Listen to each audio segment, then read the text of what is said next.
Maloney, how you doing, brother?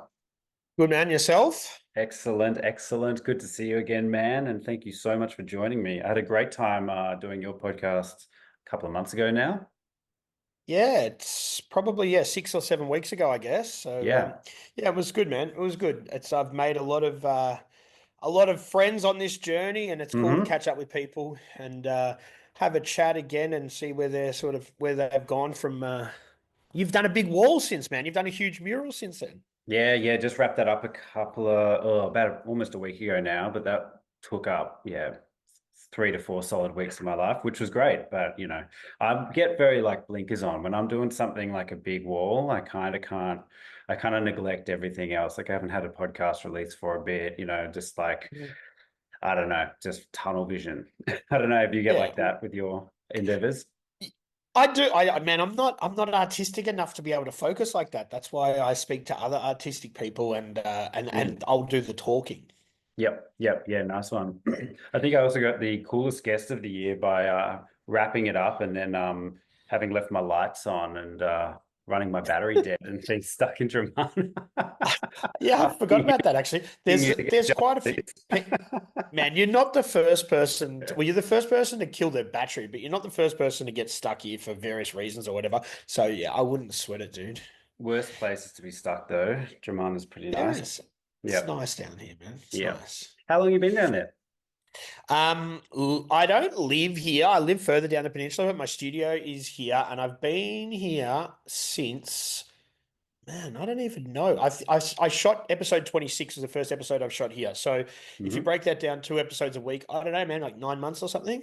Yeah, yeah, great. I mean, first of all, yeah, 3,000 podcasts. Massive pat on the back to you for releasing two Jeez. episodes a week. That's fucking crazy. Yeah, yeah. Not only that, I've we're in Germana, so everyone's coming to Germana. Like, People are coming down the peninsula. Yeah.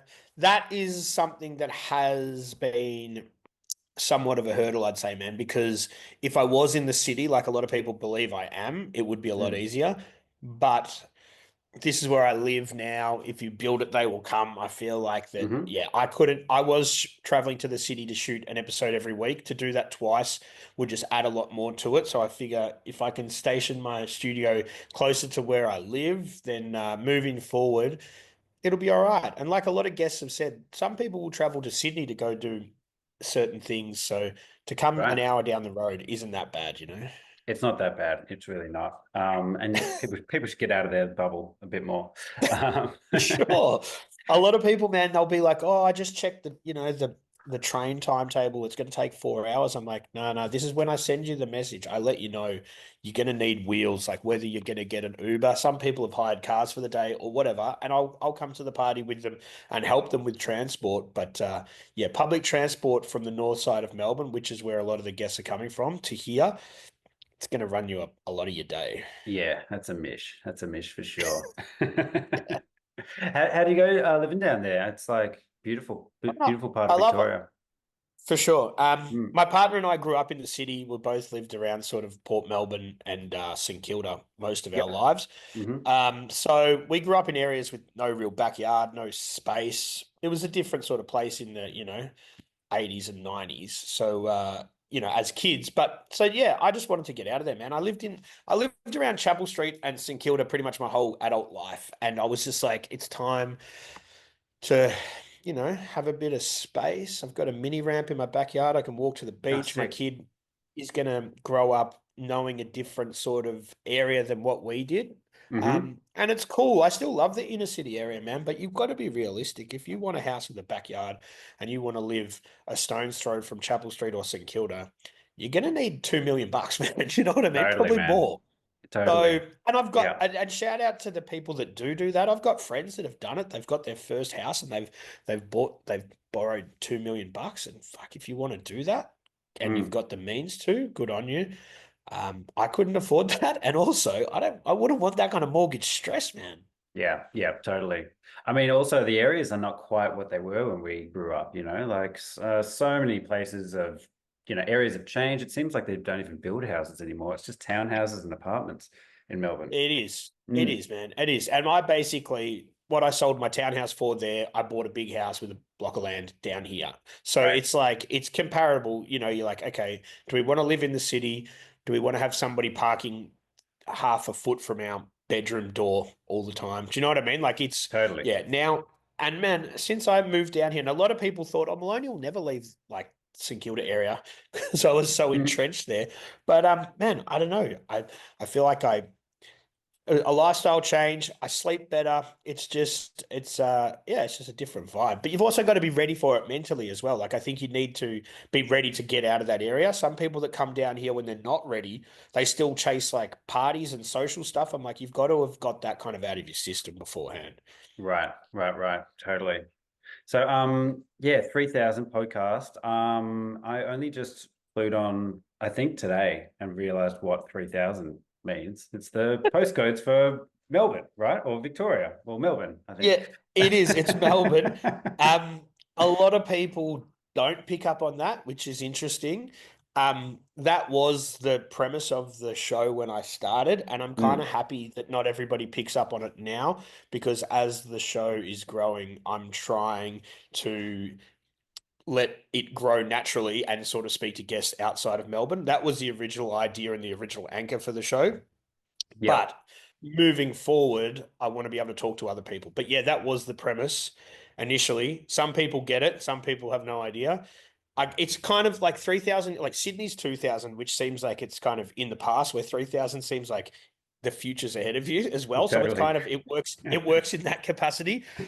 So yeah, and it's a cool number. Like it's yeah, it's man, I think it kind of works, and whether people get it or not, that's the show.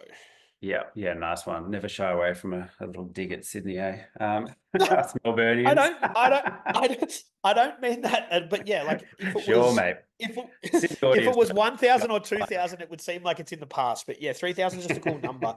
And yeah, man. Even before I did the show, I don't know if you can see, but I got the 3,000 like on my Oh, knuckles there. nice. Like I've Sweet. always been very proud Melburnian sort of resident. So Mm. that yeah, that was the original premise. But as it's grown, I feel like the show needs to be more than that. Like and hence the 2 episodes a week.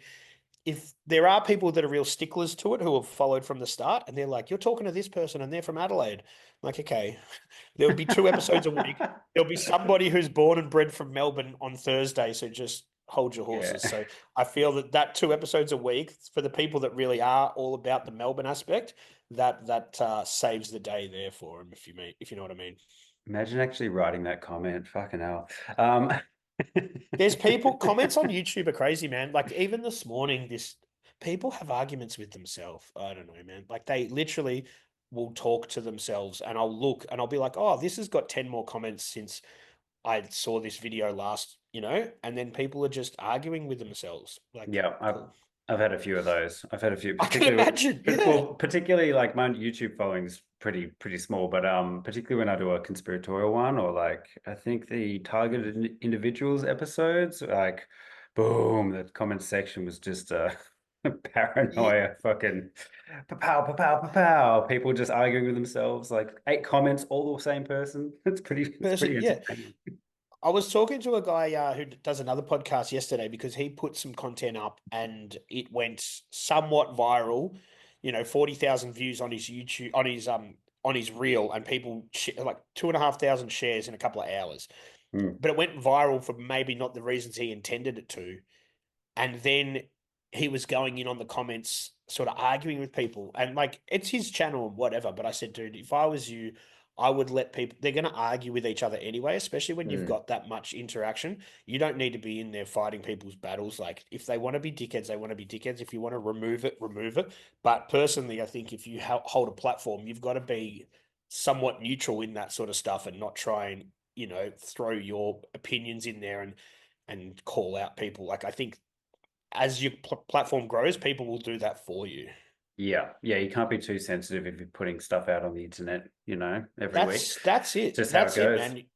Yeah, and like there's so many people when you look at most of the accounts of these people that are having a go at people, they generally have burner accounts without photos of themselves, whatever. Like, they are just on there to try and stir shit up. Have you been the subject of any online? Not, Rage, not Rage yet, man. City. Not yet. I don't know. I try and play a pretty straight bat though. Like I won't say anything that's overly controversial. But also I want to have people on the shows from different walks of life, so I don't want to have a certain opinion out there that is going to deter from where the show could go, if that makes sense. Right. So I come from the mindset that I'm just the guy facilitating these people to talk. If it was called the fucking Maloney show and I was just going to talk about my opinions, that's a different story. But I don't really want to do that sort of stuff.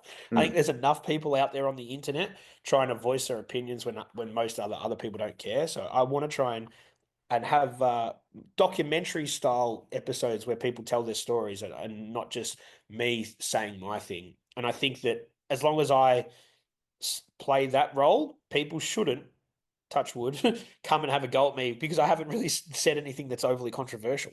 yeah. Yeah. Yeah. I'm sure it'll Nice. happen eventually. They come for us all eventually, right?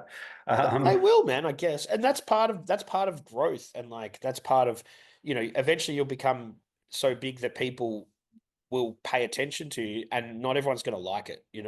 So Right. it's interesting to see, even with like, I don't know how much you pay attention to like the statistics, but like YouTube will be like at the start, it's all like 100% like your 100% like ratio. And then as you grow, more people will dislike it. But that's Mm, part of it. You can't grow and make everybody, and everybody's going to agree with it. People are going to dislike it. That's just the evolution of growth. totally. Totally. More people, more opinions. Yeah, Um, exactly. Yeah. So the show, I mean, you have a huge range of guests of all different walks of life, but there definitely has evolved to be quite a theme of hip hop, Mm, graffiti. You've had quite a lot of rappers from the Oz hip hop scene on, yeah, countless graffiti artists. I mean, again, all sorts of people, DJs and stuff. But yeah, I definitely get especially with the background you have in your yeah. studio. I get the sense that hip hop and kind of I guess like street culture is a big part of your personality. Oh yeah, man. I've always liked it. I've never, as much as people think I'm some sort of graffiti writer under wraps, I'm not. I'm just a dude who's paid attention to it, who likes it. And Mm, now with this podcast, I've met a lot of people, whose names I saw up on walls all around. I've actually met them, which is kind of cool. hmm. But yeah, look, the show, like I said, was originally the idea was it was just going to be Melbourne. Then I got my mate on episode 4, Mika. He's a graffiti writer. He used to write Jumble. He's a sort of retired, would say now, but he also is a tattoo artist. I spoke to him, and once I spoke to him, everybody just was like, "This graffiti content's amazing. We need more graph content," which we haven't had any writers on for a while.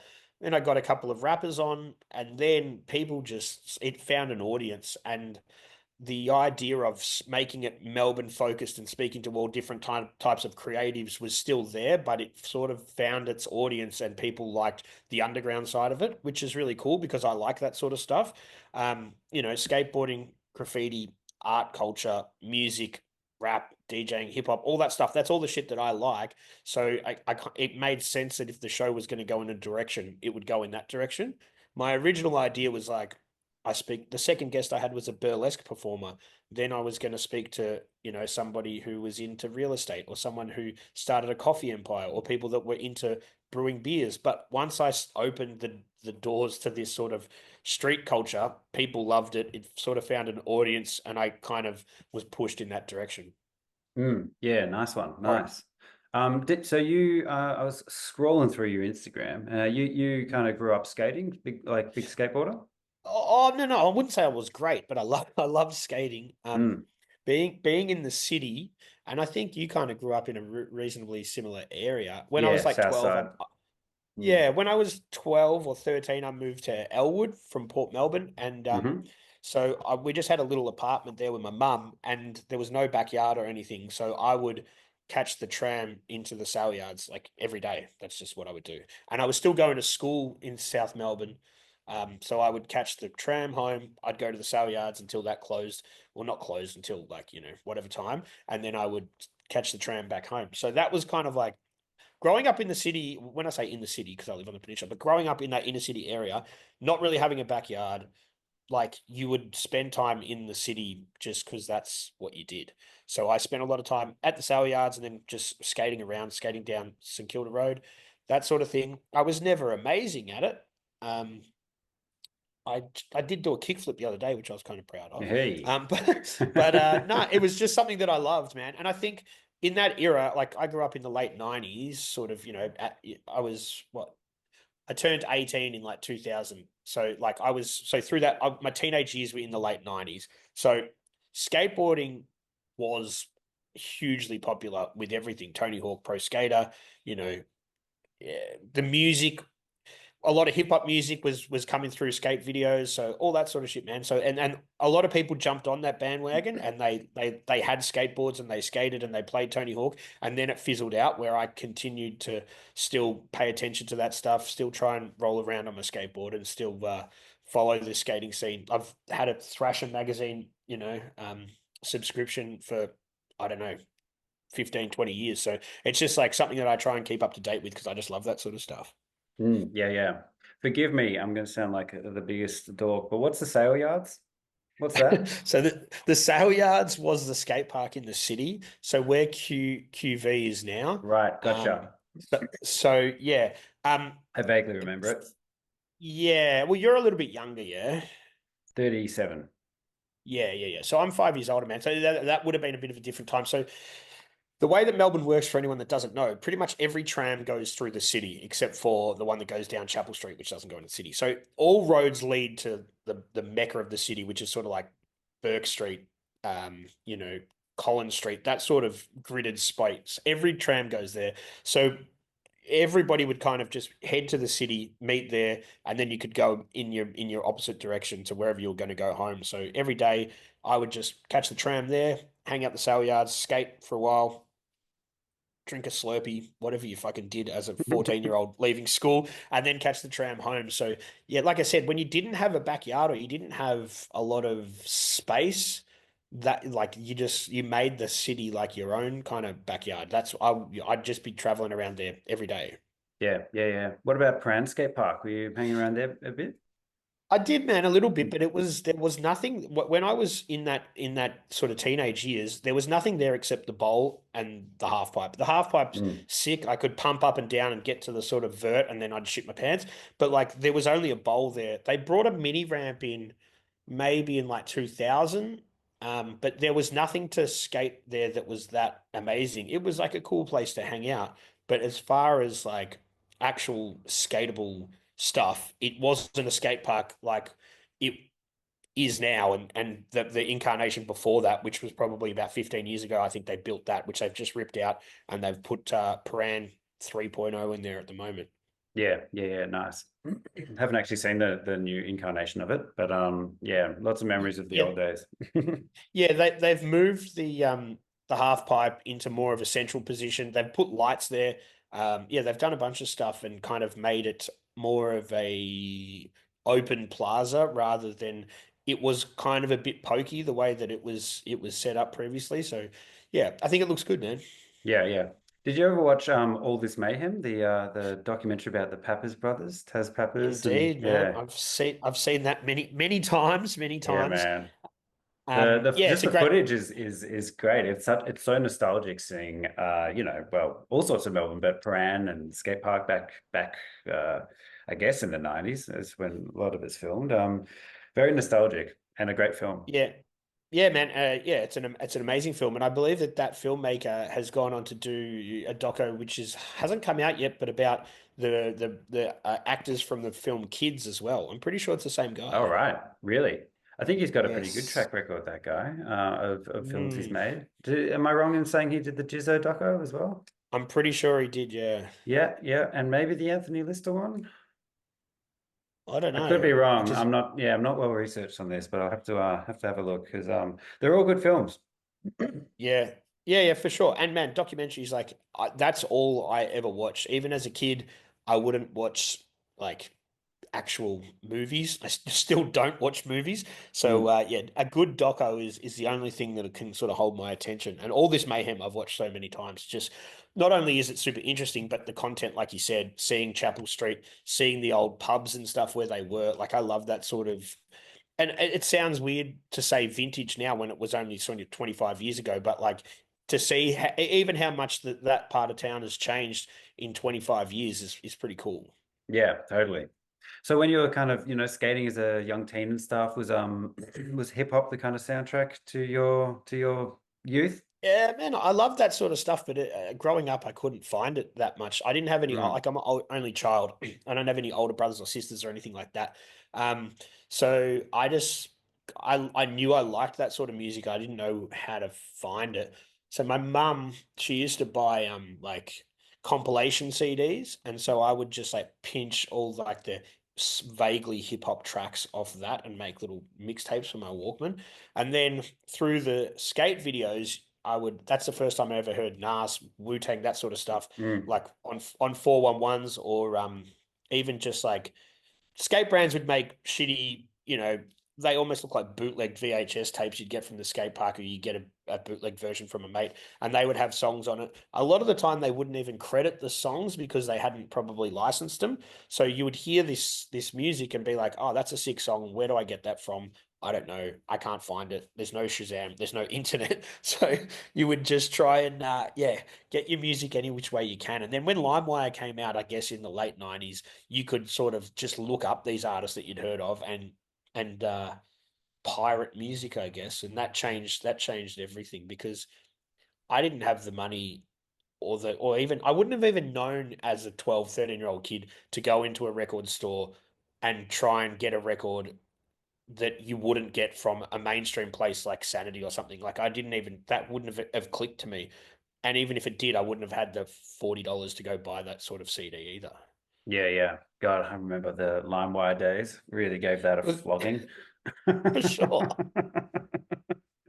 But that definitely holds its part in the evolution of music. Like I know now we live in a day and age where artists don't get paid as much, but it's sort of something had to change. And I think that the way that it was with the record companies having such a stronghold on the whole industry really prohibited people from putting their music out there. Now anybody with a MacBook and a microphone and a whatever can put some music out there. So I think that LimeWire thing kind of, as much as it sucks because artists didn't get paid, it kind of it was something that had to happen for the next evolution of music like how we know it today, you know?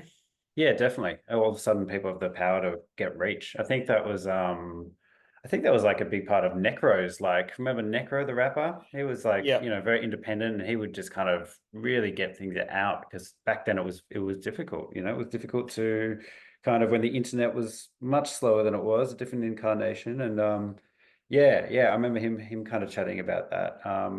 And yeah, you may earn less, but the reach and the audience is really kind of the currency these days, isn't it? But it's like I'll get the words out. It's like any kind of new technology. It's how you adapt to it and how you use it. So you had older groups, bands, artists that were like, fuck this internet stuff, it's killing us. But then you've got someone, and you use the example like Necro. He's like, all right, I don't have big label support or I don't have these avenues. I'm going to use this to my advantage. And people will download a song for free, but they're way more likely to then come to your show. He obviously saw the big Right. picture where you had other artists like, no way, we need to sell physical CDs at the CD shop. That was a business model that may have worked for 50 years, but it was gonna fucking stop sooner or later. And inevitably it did not long after LimeWire. Then you've got iTunes, which figured out a way to monetize it and still keep the stronghold on it for a while until that sorry, iTunes, did I say LimeWire? iTunes figured out how to do that. And even them, they couldn't control it. Apple, like a big corporation like Apple, still couldn't control it to the point that Spotify had to come in and say, "Look, people just don't want to pay for music anymore," and they're not going to. Hmm. Yeah, yeah, yeah, totally. Um, on music, like you really have started building a great catalog and well resume really with your podcast of yeah documenting a lot of Australian hip hop artists and it's Mhm. so rad to hear a lot of these dudes kind of yeah where are they now because I was just Oz hip hop crazy when I was late years of high school, probably like 16 onwards. And Mhm. I've kind of, to be honest, I've kind of dropped off now. I just, just music taste went in all different directions, so I haven't like kept my finger on the pulse at all. But yeah, did you have your years where you were kind of hanging out at Obese Records or collecting CDs and kind of working your way through Oz hip hop? Like, was that a huge part of your musical diet? Yeah, man, just as a kid, we would listen on a Saturday night to the Formula, with Bias would be on there, and people would we'd be 16-year-old kids drinking at a friend's house, whoever's parents went away or whatever, and we'd listen to that. You'd get your fix of Aussie hip hop. My mate bought the Formula tape. We would listen to that. You'd get a burnt copy of Beeswax of Bias. We'd listen to that, all that sort of stuff. So like I said, I'm a little bit older, so Hmm. that as that stuff started to kick off, I started to enter into my like grown up years. When I say like Yep. 18, 19, you start to go to nightclubs, you start to people get cars. It kind of changes the way you consume music. So we didn't sit around and listen to it as much because yeah, like I think the Bias album changed everything for a lot of people. Mm. And then Yep. as that came out, is the same year or the next year, I turn 18. Everyone's got cars. We're all going to nightclubs. The music you consume kind of changes. And I've always loved that sort of music. But, when you're at a party after a nightclub, whatever, you're probably not putting beeswax on, like you'd kind of you would, but it's like, I don't know, we went down more of that party music route for a while. And that was the kind of music that I consumed for a while. I always listened to Aussie hip hop in the background, but yeah, it's just different stages of your life means different the way that you consume music and the way that you kind of the directions that you take it. Totally. And me just being a few years younger, while you were going to nightclubs, I was not able to get into nightclubs because not because I wasn't old enough, but because I was so obsessed with Aussie hip hop. I very much dressed accordingly, and no nightclub would want a bar of me. Yeah, but that's all part of it, and that does change people the way. Yeah, look, when you start to go out as a kid, and maybe it's different now with the internet age, but you'd have to dress a certain way to get into these places that all your mates were getting into, so then you wouldn't miss out. And it changes the way people dress. It changed the way the music that you liked. It changed the way that you carried yourself just for that sort of few years of the nightclub stuff, and then you start to realize this place sucks. Why are we doing this? And people kind of grow out of it. Yeah, totally. But you were a DJ, right? You were kind of playing in nightclubs and I things like that. Yeah, and I went down that commercial sort of music route. Definitely, like the first few jobs that I ever got in real life were working in nightclubs as a promoter, that sort of thing. Um, I worked at a lot of the sort of big ones, Metro, Evolution. These were ones that were just commercial kind of nightclubs, Yeah, running yeah, the promotions teams and that sort of thing. And I was listening. Well, in like when I was about 21, when this is when that was like when I started working in those places. Uh, this is kind of like the heyday of ecstasy in Melbourne, I'll say. A lot of people yeah. might say different. I remember that. So when we're like Carl 21, Williams 22, days.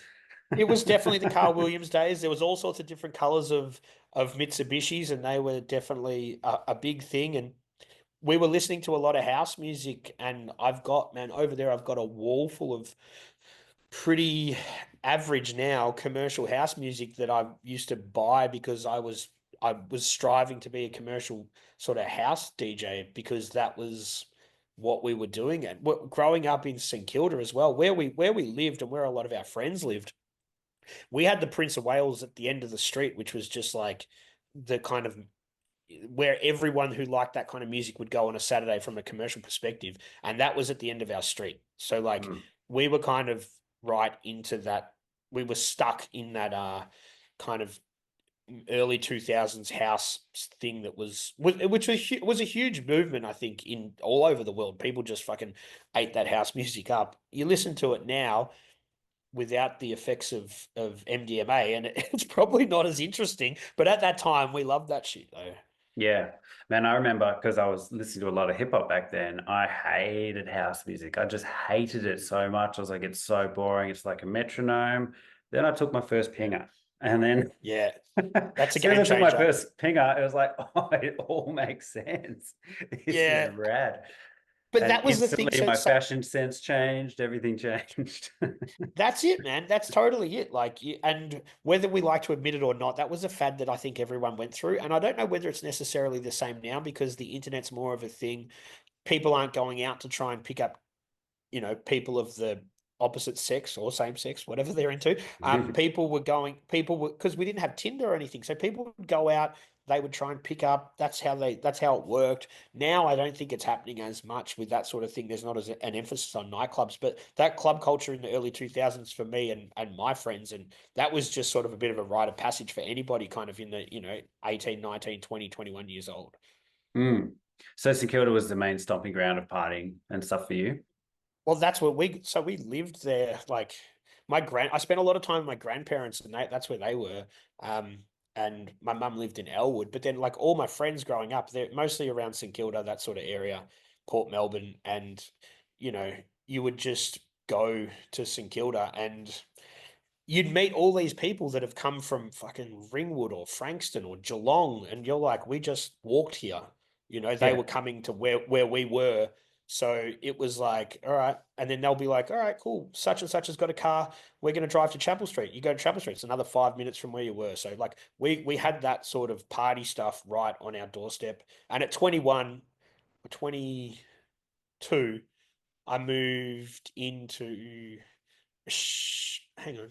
Yeah, about that. I moved into Jackson Street on St Kilda with a friend, and like that's I don't know if you know Jackson Street, but it's the one behind Fitzroy Street. So Right. it's like you could literally from my bedroom you could just hear nightlife all the time. Yeah. Yeah. Yeah. Yeah. So you Man, couldn't get away from it. Man, Fitzroy Street used to be dodgy back in the day. I remember because I worked at Yeah. City of Port Phillip, like the St Kilda Town Hall for many many years. So we were kind of Hmm.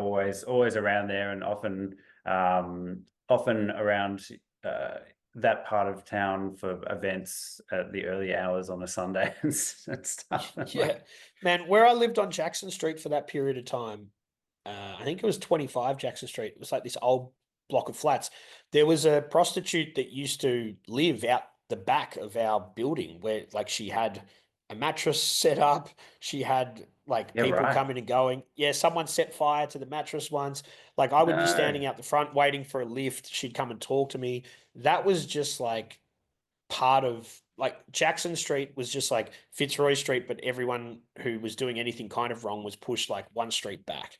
right. It was crazy, man. In the early 2000s, it was because nightclubs were going off like then, and yeah, all the junkie stuff kind of was pushed a block away, and that's where we decided to live for a few years.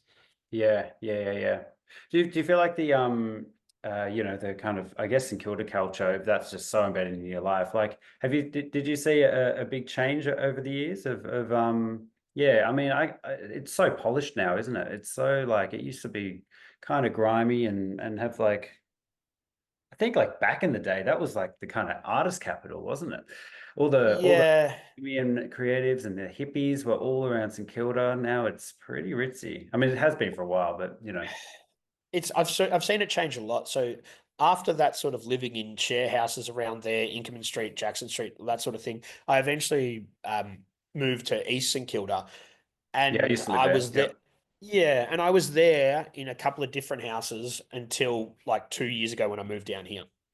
The place changed a lot of people would argue, oh, well, there's so many more junkies around this, but I'm like, they were always there. They were always there, but there was way more people going out, way more people at restaurants, way more people just walking around, being, there for the vibe and the hustle and bustle that St Kilda had. That you didn't notice the people that were smacked out as much. You didn't notice the people that were walking around talking to themselves. Once sort of people stopped going out as much. And then especially after COVID, a lot of the retail shops closed down, a lot of the hospitality venues closed down. All you're going to notice because there was a cafe or a bar with 50 people sitting out the front. Now there's two dudes arguing with each other. So you're going to be drawn to that. That was always there. It was just diluted down with people having fun. And so I think St Kilda kind of got a bad rap. And also with the gentrification, and people started to pay $4 or $5 million for a house on Grey Street. which is Right. crazy because Yep. like Grey Street was not where you wanted to hang out. You would walk from Fitzroy Street to Ackland Street or Inkerman Street or whatever. But then people started to pay really big bucks for these houses there, and then they expected that they were going to get this Brighton, Sandringham, fucking Toorak lifestyle at your doorstep, and that's not how it works. If the St Kilda Sacred Heart Mission and Crisis Centre and Needle Exchange is across the road from your house, it's across the road from your house. They don't care if you bought your house for $4.5 million. That's where you are situated. And people Totally. came in with these different mentalities.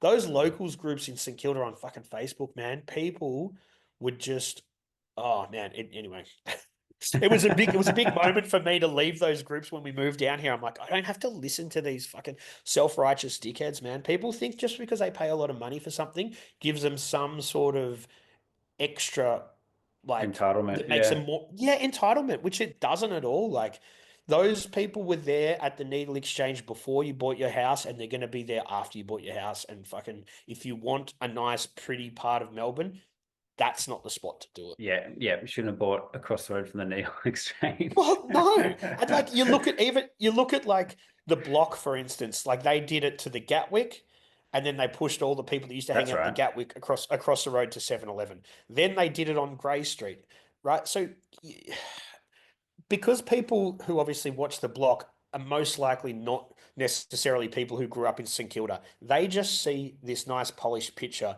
The Gatwick and Grey Street are two of the places where you would probably not be hanging out. Just because you've bought an expensive house there doesn't change the way that that area is going to be. It just puts a nice price tag on a polished turd, if you ask me. Yeah, yeah, yeah, yeah, totally. God, I remember you were talking about during COVID when that's all you see. I remember we did a few murals in the city and yeah, when all the people are removed, but of course the homeless population remains.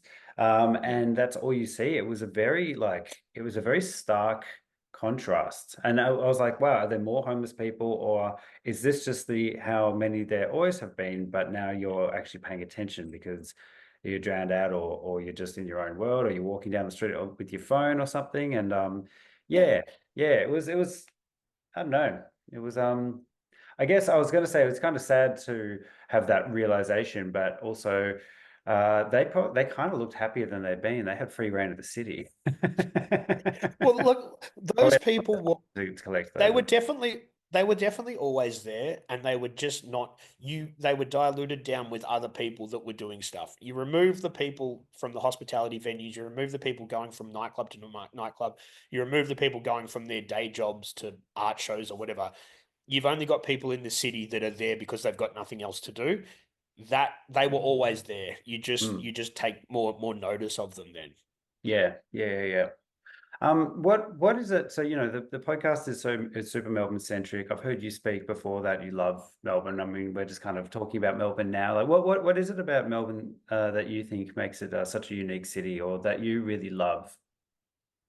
Oh man, I've never lived anywhere else. Maybe because I'm a bit of I just like where I am. But man, it's cool. Like there's so much culture here. There's all sorts of different subgenres of stuff. Like there is stuff there's definitely things that are popular. But if you like any kind of subculture, you'll find it in Melbourne to some extent. You know what I mean? Like you, people there's not only is there like things that we know, like skateboarding scenes, but there's a roller skating scene. There's a scene for Yeah, there people sure around is. yeah, Yeah, at the Albert Park Lake, man, there's people that play hockey on fixed gear bikes. Have you seen that? Like no, there's that's a hockey on thing as well. fixies. Yeah, man, they play hockey on fixed gear bikes with like, or not with a hockey That's stick. They like like hipster polo. well, yeah, it's that they do that, but there's all this and I'm not saying that that doesn't happen in other cities, but I think from an Australian perspective, and this is where I was brought up, I think that we have acceptance to a lot of different cultures and subgenres of different interesting shit here. I've Mm, had people on the podcast that have said they've moved to Melbourne because of culture. Like some people have even said, man, it's cool here. I can tell people I like graph. In Sydney, you couldn't even say that because people would be like, oh, that means that you like this and you're put in this thing. Where here, people are like, oh, cool. So every scene's different, but I think it's very accepting here. It's very open. It embraces people to be creative, and I think that's what a lot of other smaller cities around Australia don't have as much, and they strive to be like Melbourne. Um, so yeah, man, and I just think it's cool. You've got to be proud of where you're from, and I always sort of have been, and yeah, man, I like it here. Even if you like, as a city that's as big as it is, to have so many different pockets of different things. You've got different areas. Some might be there's more Greek people there, so their culture's into that. There's some areas with more African people and their culture's into that. There's some areas with more Asian population, and that's it. So to have all these different spots, in the one city, it's super cool. Yeah, absolutely. And you're totally right about all the cool subcultures and stuff. Like I was just listening to one of your episodes yesterday. I got about halfway through, which I have to resume while I was painting with Duggo from the Cave Clan. And yeah, Man, I mean, just so many. I totally forgot about the Cave Clan, but that was like such a legend around the Cave Clan because for we sure. used to, I don't know, did you ever go exploring the underwater freshwater drain system in Melbourne? Like yeah, we used to I love didn't, that. but I'm guessing you being in sort of that Elstonwick kind of Elsternwick, Garden yeah, Vale area, you would have great gone little down those drains. Yeah. great, yeah. We spent a lot of time But down there actually. We set fireworks off in there once because we found some fireworks in the bush, and it was like a big pack of fireworks. So dumb when you're in there, we set it off like deep underground and they just started pinballing like crazy. We just had to sprint for dear life. and it would have been loud as fuck in there too, Yeah, it was man. the dumbest thing you could you could ever do under there. Anyway, When on Duggo and the Cave Clan, let me just grab something, all right? I just want to show you yeah, something. yeah, go for it. Go for it. Can you hear me? Yeah, gotcha. Yeah. Okay. So this just goes to show how, look, and I'm not saying that, the Cave Clan invented urban exploring, but they were definitely doing it in the early days. So Mm-hmm. from a Melbourne perspective of cultural shit that we've got that's cool, like Duggo and the Cave Clan guys were making zines, which everyone knows about zines now. And he's given me one of these early ones. This is from 1989. They were making zines in 89, man. Right? Wow, So Il like Drano. Il Drano. And then from another, so like they were definitely on the cutting edge of that zine. And I'm sure other people were making zines and it has its essence in punk rock and all the rest of it. But also like from this like sticker perspective, these kind of stickers that Duggo's also given me, like they were all around Melbourne and we're talking in the 80s as well. So Yep. now it's common practice. Every graffiti writer, every street artist, every kid who, you know, can write their name has got stickers and they slap stickers up and there's a whole sticker culture. Those guys were early days urban exploring. Before that would have even had a name. They were making zines, early days of the zine culture, and early days of the sticker culture. So that sort of stuff, and I'm not to say that it didn't happen in all other places around the world, which it probably did, but they were pioneering that sort of stuff here in Melbourne, definitely, Mm. in all three of those little subgenres. Yeah. Yeah, I recognize some of those stickers, actually, from over the years. Yeah, Yeah, man. but they used to have, I think there was like rumors they would have like parties down there. There was these big like underground areas. They'd take generators down. I mean, I could be Yeah. wrong, but that was just like No, it's things I would hear it's through definitely a thing. far out. They That, were man. They that's had, rad. yeah. People would live down there, but other people would just go down for certain. They would have the clannies, which was like a cave clan awards night. They Mm, would do all sorts of stuff. Duggo is actually going to be one of the first guests that I get coming back as a returning guest. I'm yet to nice. have anyone come back yet, but he'll be one of the first. And there's so much more I'm sure we could talk about with that whole sort of cave clan thing and the direction that that went. And man, just now you could say to somebody like, "Oh, urbex or urban exploring," they'll know what you're talking about. Those guys were doing that. Like that's a thing now that people do. It's like another little subgenre. They were doing that in the late fucking 70s, early 80s.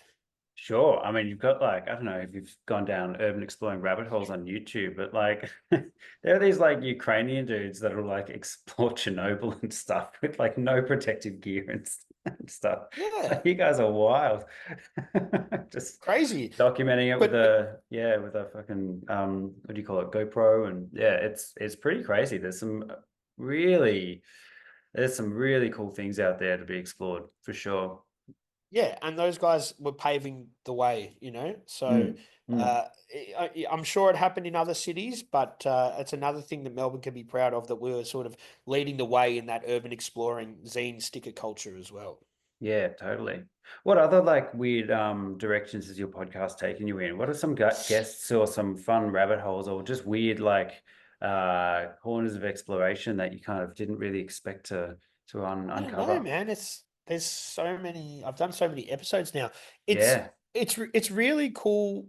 I think people love the graffiti ones. I think, and as somebody who, since the podcast, has met a lot of graffiti writers and hang out with them, I I get it now. But I think for Joe Blow, who may see those tags around, see the throwies, see the pieces that don't have the inside information, they are just perplexed on what goes into this. How does it happen? What do these, you know what I mean? And you see it now with someone like Pam the bird, which I'm sure you're familiar with. Oh, right. Yeah, He just did an epic one on he's the big yellow yeah.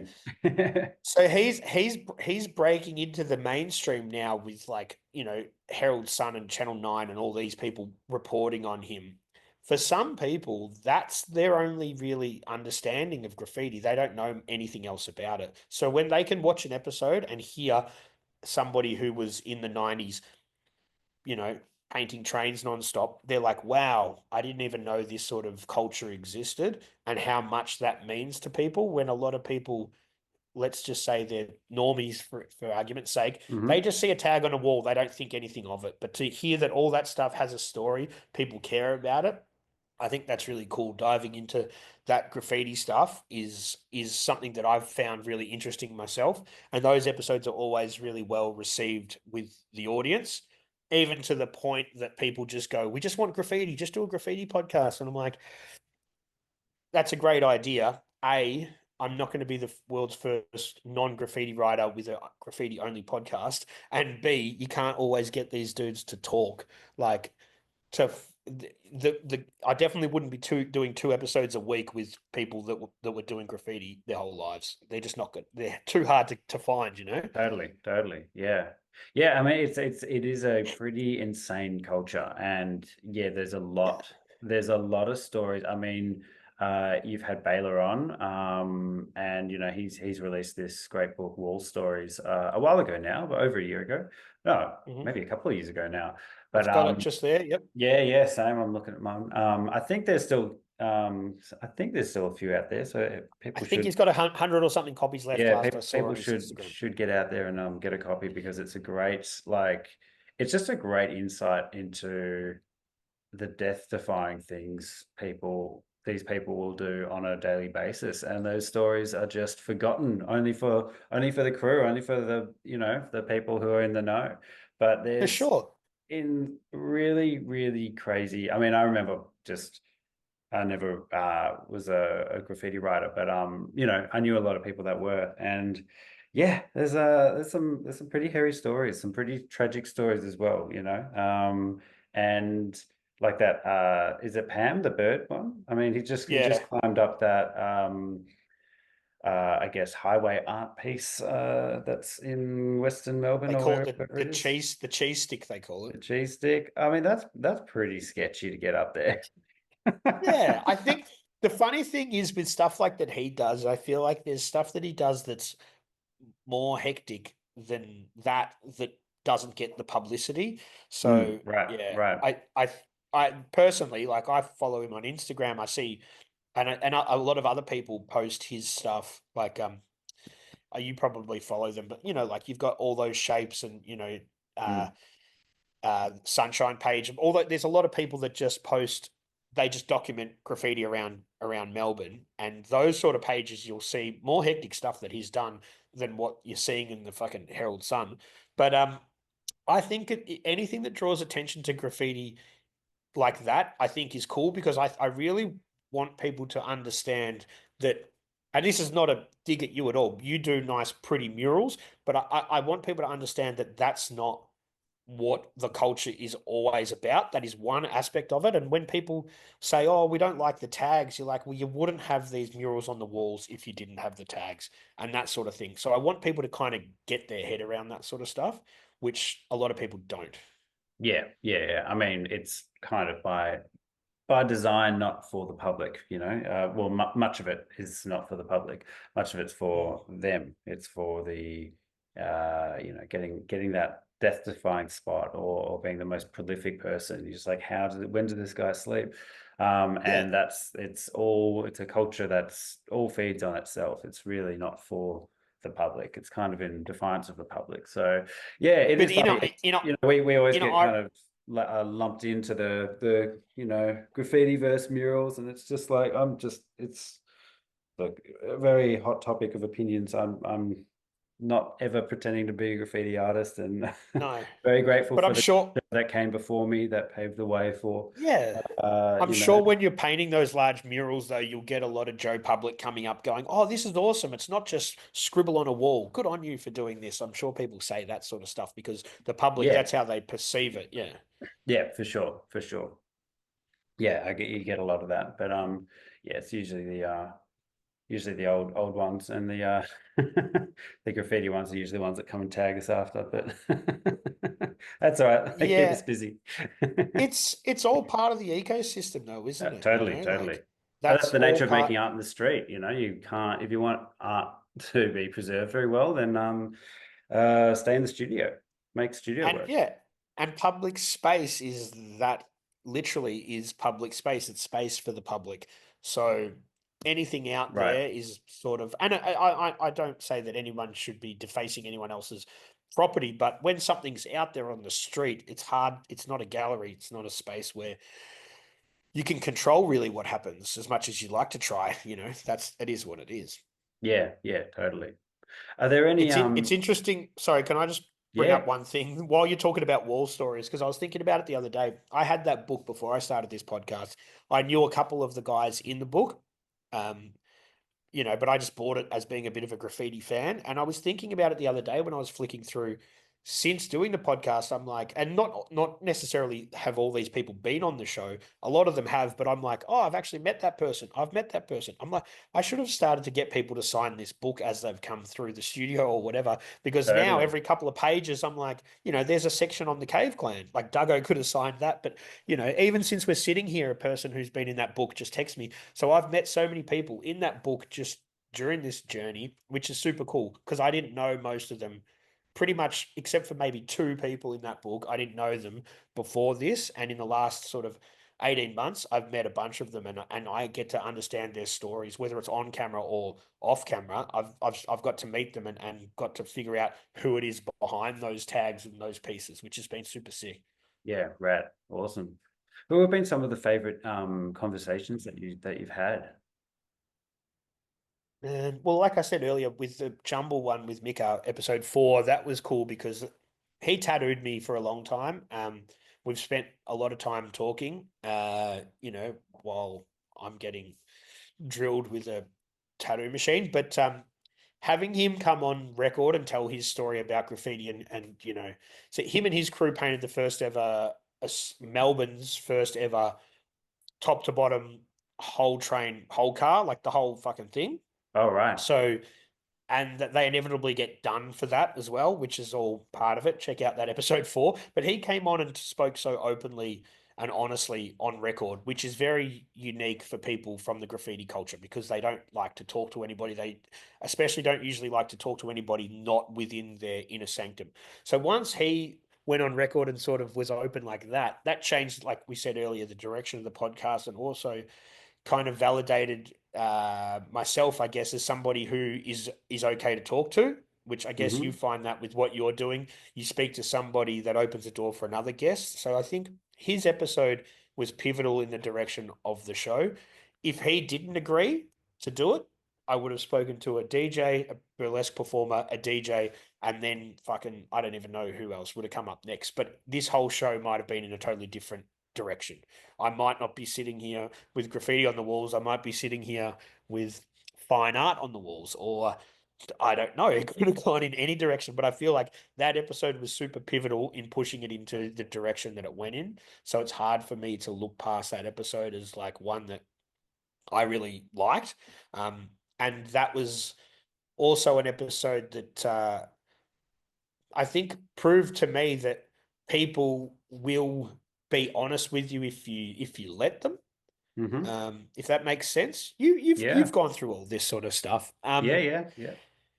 The whole art of this, if you can call it art, is um, the the trick to it is making people comfortable enough to talk, and that's and making them forget that the camera's there and that potentially thousands of people will listen to this. So that is the the craft in it. I shouldn't say art. It's more of a craft. It's like that's the craft. So making them comfortable enough to tell their stories like it's just us, but keeping in mind a lot of people might watch it. And that was a bit of a pivotal moment, I think, for me from that episode, and that's pointed the show in the direction it's gone kind of now, I think. Mm, But yeah. there's been countless episodes of cool stuff. Man, I've made so many friends, like, you know, people that now I know that if I was in their neck of the woods, I could call them, we could hang out. Like it's yeah, there's I couldn't even tell you how many episodes that have been like special moments to me, man. Like heaps. Yeah, yeah, no, totally. I mean, I share your enthusiasm there. For it's Yeah, it's a blessing, really. Yeah, I just feel incredibly lucky to speak with the amount of people I've spoken to, and hear their rawest version of themselves very often, which is just like, I mean, even when you hang out with your mates, like very often you're not having a very in-depth conversation about, or actually even just getting a lot of people's origin story. So it can be yeah, an easy thing not to do, and it's yeah, I mean, even people that I know very very closely, I very often learn a totally another side to them when I actually have the this it's an informal setup and format, but it is still more formal than a candid conversation because you do have a microphone in front of you. So yeah, yeah, yeah. it's wonderful. A The lot of art of good people, conversation. yeah, and a lot of people have messaged me after I've had certain episodes, and they'll say, "I've known this guest for 25 years, 20 years, 10 years, whatever it is. And I had no idea about this, or I can't believe they actually opened up to you about this because they never spoke to me about that, or whatever, you know? So there is not only are people who don't know the guests learning, but some of their closest friends are learning about them as well, which is super cool. Yeah, yeah, rad, awesome. How long do you reckon you can keep 2 episodes a week up? That's a So lot. I'm at the mercy of the guests really more than anything. This week I've had somebody pull out, which was going to be the first episode of next week. So it's a juggling act. I like to make it difficult for myself by putting those pressures on on myself, but it's a balancing act because I've had a really good guest this week who was going to do Thursday, who can't shoot on Thursday anymore. So that kind of leaves me a void. Now I'm in two minds. Do I just go try and find whoever I can who's willing to come down here and fill that slot on a Thursday? Or do I keep the quality control up and be like, okay, it is what it is. That guest can no longer do it. I'll only have 2 episodes next week. I'm like, I don't know. But look, I'm at the mercy of the guests' availability and the way that I've booked them. I will be able to do at least two a week for the foreseeable future. It's whether or not those people follow through with the shoots, if that Right. makes sense. Ah, it totally does. I remember having the exact same questions that you're asking right now. Yeah, and that's the Totally. thing. At next year, my son goes to school for the first Oh, time, wow. so I will have more time, which yeah. So I don't want to say it if I'm not really going to do it, but I've thought about kind of clocking in at the studio and putting in a solid 40 hours a week into doing solely podcast stuff to see how that would go. Um, I still do probably 25 hours a week, but I was thinking about if I don't have don't have to pick up my son as much and have to spend that time with him when he isn't at school, if I could just devote all that time to the podcast, I could really maybe level it up again. Maybe not do 3 guests a week, but do some secondary content that would go on top of the 2 episodes, if that made sense. So maybe Yeah, more well, stuff all your out like there in the real raps, world. your freestyles and raps and stuff. I was loving that. Like that was yeah, is that difficult to, and I guess that's where your DJing background would really come in handy, where you've just kind of got all the kit to kind of get the beats happening and all that. But is that a difficult thing to get rappers to rap in front of you while you're just sitting there? No, Or not? no, every day people will message me like, I want to do a benchmark bars. Benchmark bars is what we've ended up naming it. Mm, Nah, it's not, man. I think I could just, yeah, if that's what the whole platform was, it'd be easy because it only takes people. A lot of these people are very good at what they do, and very few of them need more than one take. So, they'll come in, do their thing for 5 or 10 minutes, and that's it. But there's no shortage of that. Like people, I've had rappers come in multiple times from the other side. We're talking like, Ocean Grove and stuff, which are people have come here, which would have taken them 4 hours to get here, sat down, spat some rhymes, and then been like, all right, let's have a beer. And then that's it. So like yeah. there's no shortage of people to do that. Um, Again, it's the quality control as well. Like you you don't want to let everybody on because then do you do you take your foot off the pedal when it comes to the quality control? If you know what I mean? So Mm. like you want to be selective and you want to make sure that people can rap to do that sort of stuff. But yeah, that's easy, man. That's the easiest part of it. That content is like that's yeah, that's simple.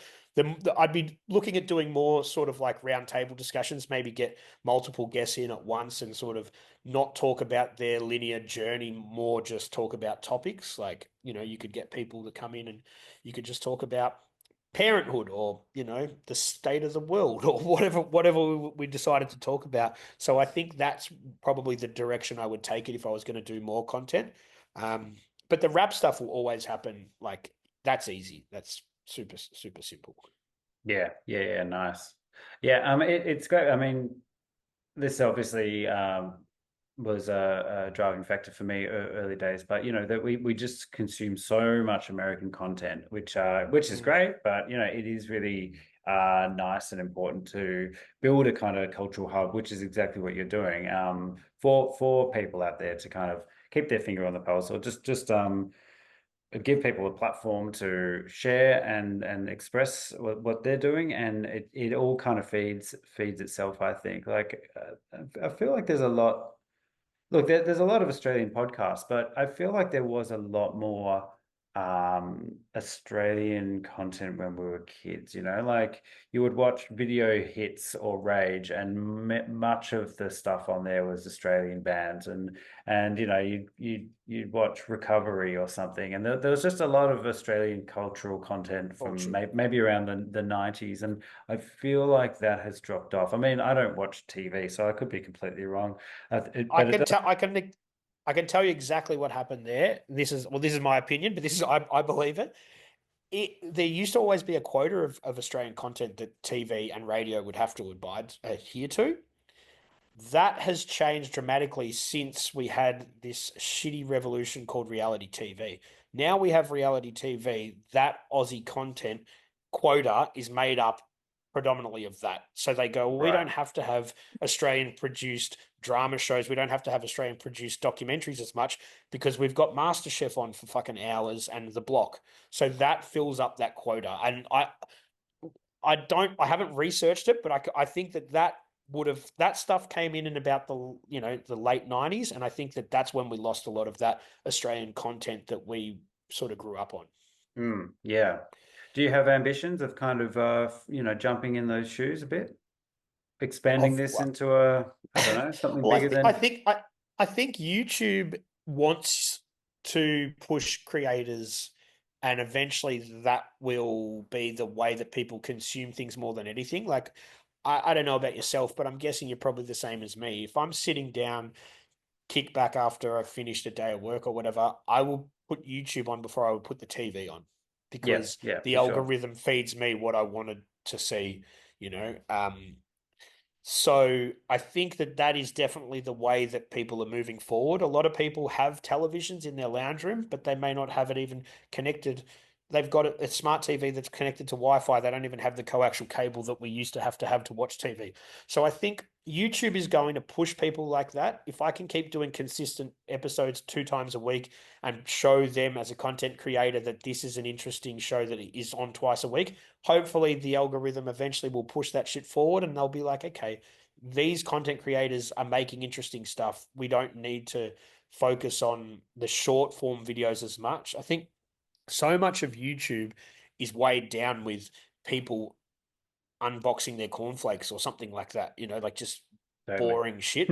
They really need to like, and that's great. Like if I buy a new piece of kit, it cost me $1,500 or whatever. I want to see somebody put it together and how it works. Like that's cool, but there is so much of YouTube that is just weighed down with shit content that no one's going to watch in the future. So I'm hoping that they understand that moving forward and they push the content like what we're doing, which is interesting long form chats to people. Um, Especially when you look at the statistics, and most of the people that watch my show in particular are watching it on a TV. They're not watching it on a laptop and they're not watching it on a phone as much. It's predominantly on their TV through YouTube, which means it leans more to that, like for lack of a better term, television kind of content more than your short form phone content. Right, right. Do So I'm you? hoping, yeah, sorry. No, you go. You go. I'm hoping that YouTube takes that sort of stuff into consideration in the way that they start pushing the content because that I think is the way forward from a content consumption point of view. People want to sit down and watch interesting stuff. Like if you're going to watch an unboxing video on insert product here, you're more likely to do that on your phone while you're doing that thing. But to sit down on your television, that's where you would want to watch something that's more of your traditional TV format of content. Yeah, totally. Do you put a whole lot of much effort into kind of figuring out exactly how to game the system with all that, or how to not game the system, but how to play I don't know, the man. game is a better way to put it. I haven't done that at all. Like I haven't even looked into the SEO or any of that stuff, which I know that I probably should. I've just been of this mindset that I keep doing what I want to do, and then eventually it'll find an audience, which it did sort of find an audience. Then we need to grow on the audience, and then the next steps will happen. But I think in this space, and as you probably see, so many people will come in. I'm going to start a podcast. I'm going to do this. They do 20 episodes and they Yeah, go, 20 fuck, max. yeah, that's hard. Like no one's watching it, or it's not getting the traction that I anticipated. And that's the reality of it. So I figure if you just keep doing it and keep doing it and keep doing it, you're going to be the last man standing because people are going to slowly drop off. And yeah, I'll find cool like content on YouTube and I'm like, oh, cool, let's follow this person. Let's see what else they're doing. And they don't do it anymore, which for whatever reason, their life went in a different direction. They don't like doing it. I think the consistency is the biggest factor and then the longevity. So if you're in this podcasting, long form content game to make money short term, you're in it for the wrong reason. I can tell anybody, like, I think that I'm one of the hardest working people in this last 18 months of doing this stuff. There is definitely no money in it. So if you're in it to try and make money, that's the wrong mentality. If you're in it because you love doing that and you want to do it for the foreseeable future for the next 20 years, then if you stick to doing that, eventually you'll have to be successful because when all these other people drop off, you'll still be doing it. And that's Mm, my mentality. totally. And I think it's like a I lot don't of know if it's things. delusional or not. I don't know, but that's the way that I No. think. Well, no, I think it's like a lot of things. Like there's two ways. Some people chase fame or whatever, and then want an audience and want to do something like be in the public eye for the sake of being in the public eye. But Mm, I think there's a few people like that are very good at that. But I think for the most part, those are just destined to fail. I think the audience growth, although you do have to put an effort into that, but I mean, I'm no one to be giving out tips on that. But you. It does have to be a secondary factor because the curiosity or the passion or whatever is driving the podcast or creative endeavor that you're on does need to lead the way, because the audience, I think, can very quickly sniff out or inauthentic people, or authenticity is definitely much more interesting and captivating to watch. But yeah, Definitely. And you get that because you're an interesting person who's doing this for the right reason, but you would know how much content there is out there that people who make these episodes for the reels, for the short form content, where we're the opposite. We make the long form content and the reels are a way to drive people to that. Where I see so much of this stuff, you can tell people don't even really care about their long podcast. They just want to have a cheesy reel so they can build their Instagram. And that's the wrong mentality. That's where there'll be no longevity in their podcast, for lack of a better term. yeah. Have you connected with many other Australian or Melbourne podcasters? Is there much of a I've community? I've man, like you know what, I've tried with you, tried to build a little community with people. We start a little group chats. I've done that a couple of times. I don't know, man. It's a funny one because most people aren't full time in it because they have Mm, to have real jobs. So I think a lot of people, it's just a secondary thing to what they're doing with their creative pursuits or real life job, which it is with me too. But I just try and put as much time and effort into it as I can. So the community, I'd love to start a community where we would go and meet, every 3 months and chat and bounce ideas off each other. Um, it hasn't got to that point yet. But yeah, man, it'd be good to start something like that. I have messaged a few people here and there and tried to sort of, bounce ideas off each other. It's hard with text messages and little voice messages and stuff like that. Like I feel, and that's why I want to do the podcast in real life. I'd like to just meet people mm. and actually have a beer and talk about what works for you and what doesn't work for you, and have you tried this and why I shouldn't try this. Like that to me would be so much more natural in a real life sense rather than a few text messages here and there. Yeah, yeah, totally. Yeah, nice one, man. Well, like, dude, the podcast is like, I mean, you said it, and I agree. You're the very hardest hardest working podcaster I've ever met. I mean, yeah, your work ethic is second to none. Your yeah, just consistency is key. I think it's definitely showing in your the momentum with your guest list and your audience and everything. And yeah, it's great to see. So yeah, massive congrats to you, mate. And I massive congrats appreciate on it. hitting 100 and beyond. Yeah, for sure. And man, I don't want to slow down. I'm not going to rest on my laurels now. I just got to keep going and keep building. And it's only sort of the beginning. Like I said, I want to do this forever.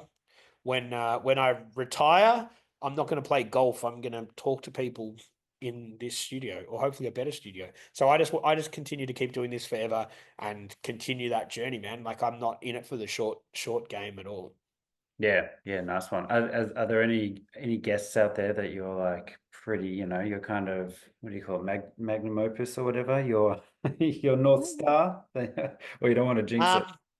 I don't know. I think there's some that I had initially, like episode 88, I had Bias B on, and that was one that and when I Legend. first started, I'm like, yeah, that'd be really cool. And man, not only has he been on the show, but I've hung out with him a couple of times since then, and I think he's someone who will potentially come back again. So, just to go from a year and a half ago to think, oh, I would have had Bias on the show, and then he messages me the other day, hey man, have you thought about getting this person on? Have you thought about doing this? So he actually gives me like guests to get on. So that is a bit of a pinch me moment there because I thought that he would be sort of the pinnacle. Once you get Bias on, you get him in your corner, you're like, okay, well, who's next? I've got a list I made the other day just from the Aussie hip hop world of people that I'd love to talk to. And I intend on doing that for all the different subgenres. So I'll do it also from like more of an alternative music perspective. I'll do it from an art perspective. I'll do it from everywhere and slowly start to hopefully tick those names off. Um, I don't know, man. There's so many people I'd love to talk to, but I don't know. It's hard to know who's out of reach and who's not. That's the thing, You just because got I to feel ask. like, well, yeah, that is definitely the thing. You've got to ask. But as the profile grows, those people become more approachable, Right, totally. you know. Mm. As your resume of guests rolls on, that opens the door for the next person. So I feel like within Australia, nobody eventually, because I intend to do this for 20 for fucking ever, I feel like no one is out of reach eventually. It's just the timing factor. Mm. Yeah, totally. And like you say, it is momentum, and it is all a resume. It all just one thing leads to the next. And who knows, you'll be like one episode, episode four completely changes the direction. And I'm sure the longer you do it, the more that will happen. And that, yeah, that's totally it, man. You could I in the early days, I thought, oh, this one episode I'll do will just tip it over, and then we'll have a big audience and people will pay attention. And I soon learned that that is not the case. And maybe for some people's projects, that is the case. But I think even if I had a huge guest on right now, someone who's, I don't know, got a huge following, millions of followers or whatever, that isn't going to be a long-term viable way of making your show popular, if that makes sense. Mm. You could have that one guest come on, you can get a bunch of people that might watch that one episode, but if they're not vibing with the rest of your content, they're not sticking around. So that mentality of just get someone with a lot of followers and then that'll be fine is not the way to do it. The consistency is the way to do it. And look, man, there's some podcasts I've seen that like Instagram have pushed for themselves where they've got people with 2 million followers and they're getting less views than I'm getting. You're like, and that's being pushed by Instagram on Instagram. So it goes to show you that having a lot of followers doesn't mean shit. Like that doesn't mean people are going to watch it or people are going to hang around. So it's the consistency and the diversity of guests and building like that, not just thinking that you're gonna hit that cheat code with a big guest or a couple of big guests and then you're set. That's never gonna happen. Yeah, yeah, yeah, totally. And I think also it changes the way people consume content changes, man. Like you started before COVID, which is a totally different mindset to where everyone is now, you know? Hmm. Like people were consuming stuff differently. And I think the way that we're consuming it is going to change as well. Internet speeds are getting quicker. People are going to be using different devices, how they consume it. I don't know. We don't know which way it's going to go, but you can only do it the way that you do it. And hopefully that works in your favor. And as long as you keep doing it consistently, you should come out on top. If you try and push your vision because you think that's what people want or that's what the algorithm wants, then you're not really being true to your own vision. Yeah, yeah, totally. Couldn't agree more, man. Dude, massive congratulations. 3,000 podcasts. Everyone should get onto it. Get a bit of Melbourne up in here. It's great. Visually good. You've got the six studio set up, and yeah, I really dig what you got going on down in Dramana, man. It's good. Thanks. Would love to have a studio one day, but I've already got an art studio, and I just cannot justify getting a another one. So. You only need a little corner of your space, man. That's all you need. Yeah, Two yeah, meters but by 3 meters. art studio is always a bit more of a public space, you've got you're sharing walls with people. So and yeah, it's already isolating enough. So I do like being in that public environment. So anyway, but until then, we'll stick with Zoom. Well, man, I Thank you, appreciate brother. you having me on, and hopefully, yeah, people dig what I'm doing, and hopefully this episode gets more people to come to the show and sort of see what it's about. So I appreciate you giving me a platform to try and share what I'm doing, man. Hell yeah, man. Awesome. Thanks a lot, man. And how do people find you? YouTube 3000 podcast, Instagram 3000 podcast. That's about it at the moment. I've got a TikTok which has a lot of followers, but I've tried to shoehorn it in from an from an old TikTok which didn't work. So yeah, just Instagram and YouTube. And yeah, that's it, man. Fuck yeah. Nice one. Cheers, Maloney. And thanks everyone for listening. Take it Thank easy. you. See ya. Ta. Bye.